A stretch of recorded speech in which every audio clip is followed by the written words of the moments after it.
I hope there's Wi-Fi in heaven, Mystery, because this one's for you. Hi. Obviously, as you can tell, I'm not in my normal shooting location, but I feel that today's topic kind of warrants a change of space. Plus, I'm on vacation, so I kind of had to change it up. This is another video where I'm not exactly vlogging as opposed to marking down a memory. And this is a memory that's really important to me. On July 8th, 2012, the greatest inspiration and influence in my teenage life passed away tragically of cancer. And even though it's been a couple days, I still can't quite believe that he's gone. And it sucks. It sucks so much. And part of the reason that it sucks so much was that I feel like I never got to say goodbye to him properly. So this is my last ditch effort to try and say goodbye to the greatest man I ever knew.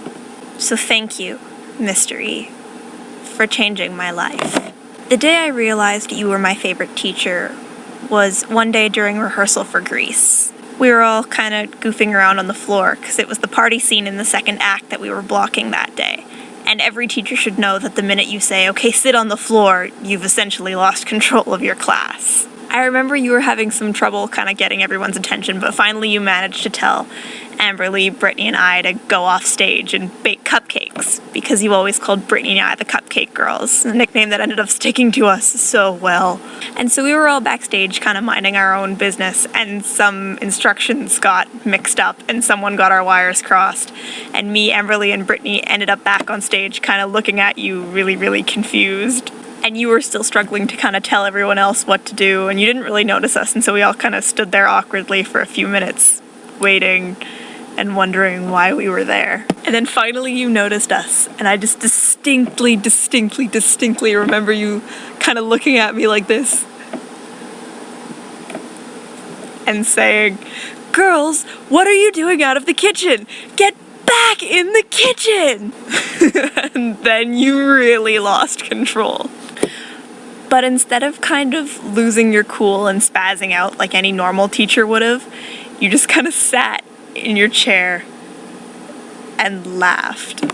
And it started off really quietly and really softly, and then it escalated into that Mr. E snort, and you just sat there and laughed to yourself for like 10 minutes straight. And the reason that that event sticks in my mind as the day that you became my favorite teacher was because so many other teachers would have lost their cool and yelled at us to get back to work or to pay attention or whatever.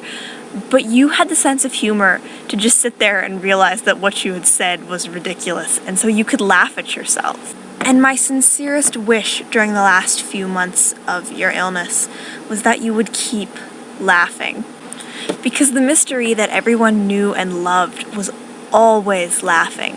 And to imagine a world where you weren't laughing for whatever reason was just awful to think about. And to tell you the truth, it's kind of an awful reality to be living with.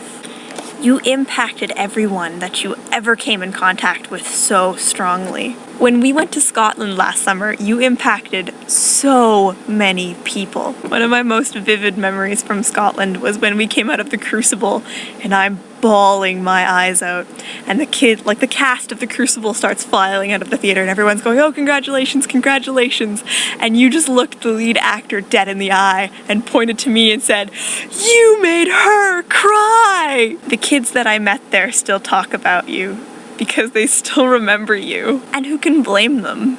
You're a pretty memorable guy. And so today, in your memory, I'm going to light a candle. There was a candlelight vigil at the school yesterday for you, but I couldn't go.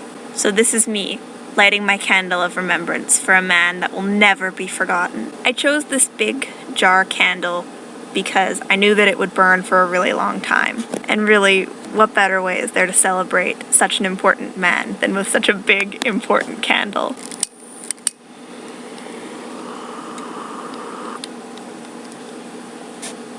A big candle for a big, important man. Thank you for your unwavering faith in me, for your unwavering faith in everyone you ever met, and for everything you ever did for us. We will never forget you And I hope that you never forget us. We love you, Mystery. This one's for you. It's impossible to go into detail with all the ways that you've changed my life, but this is as close as I can come. Who can say if I've been changed for the better? But because I knew you, I have been changed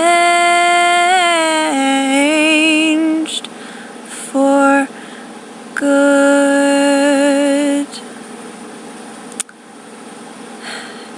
And because of you, I know that I've been changed for the better.